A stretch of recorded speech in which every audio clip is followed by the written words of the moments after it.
All right, is it just me, David Rowyn, or does every magician immediately fall in love with color changes? Yeah, absolutely, because they're so visual. You don't have to have anybody remember a card. Right. They instantly convey some kind of virtuosic skill because oftentimes there's no gimmick to it. You're just straight up manipulating the cards, like looking like a total badass. You grab everyone's attention, and then the stage is set for you to perform an amazing card trick. Yeah, and it looks like a camera trick, like one card just suddenly becomes another card. Which of course brings us to the first color change everybody learns, published over 100 years ago. The Erdnase Color Change. Okay, that was a quiz and you passed. Originally published in Expert at the Card Table at the beginning of the 20th century. Yeah, and a lesser known fact, it's also attributed to Houdini in later published work. Now, do you believe that Houdini actually invented it? I mean, he probably said he did.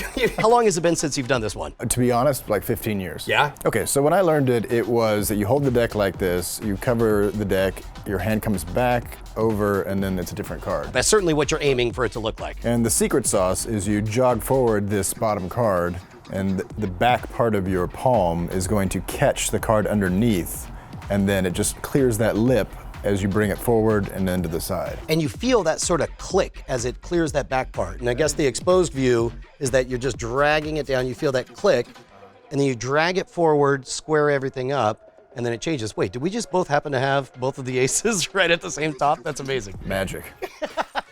To get into this position where you have a little bit of the card below is kind of a dealer's choice.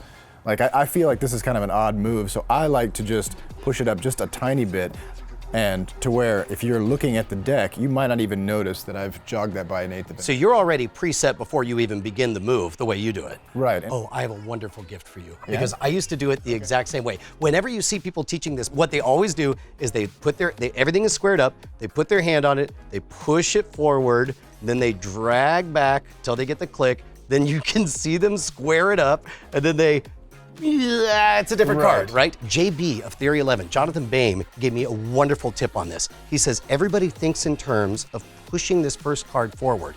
Don't do that. Instead, right in front of everybody, pull the rest of the deck back. So you're squared off like this, you cover it, and now under cover of this, again, you're not pushing this card forward because that telegraphs, everyone can see that. So instead, you pull down the entire deck. And now, look at that, you got that big fat surface to work from. When I pull my hand back, the deck is exactly where you saw it before, but now I could either square it right in front of you or square it under cover of making the change, either way. Instead of moving your whole hand back, you can actually, with your index finger, look at that, if you push everything down, your hand stays in the same position. Am I trying to do this number where I get the ace to stay in the same spot while the deck moves below it? The ace will stay in the exact same spot because your hand is square on it. And you're gonna hold it in place. Pressure, yep. So all you're doing is basically this move of moving everything down.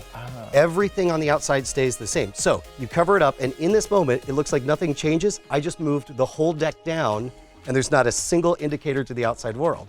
Then I pull back, I get that click, I feel this card come up. I oftentimes will square it right in front of them. This bottom card is not really moving either. You're just kind of moving the middle, right? So you're getting like this kind of like this trough going on. Correct, right? That's correct. It doesn't matter that the entire deck actually moves. What matters is that the top card stays where it is and that enough of the rest of the deck moves down that you're able to get that fat lip there. Okay. You'll notice also that the more that you practice this, you'll start to get kind of a bow because you'll get the warmth and the sweat on the bottom cards. Make sure that you're shuffling the cards regularly. I don't know why. There's something about the moment you get that transformation, you want to do this wipe. Right, you really do. You're like... that way they know it didn't actually turn invisible.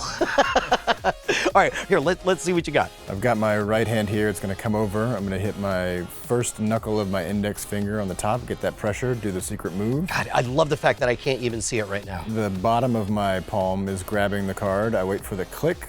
Yep. And then I square up at the same time and then square off like this. That's great. That's great. And again, it's a matter of taste whether you want to square up at the same time or do the one move and then the other. I do like the one motion being the whole reveal and squaring. Yeah, no, that's fair enough. But that was fantastic. What did it take you? Like 2.5 minutes to learn? Well done, man. We've been here for 8 hours. Okay, shh.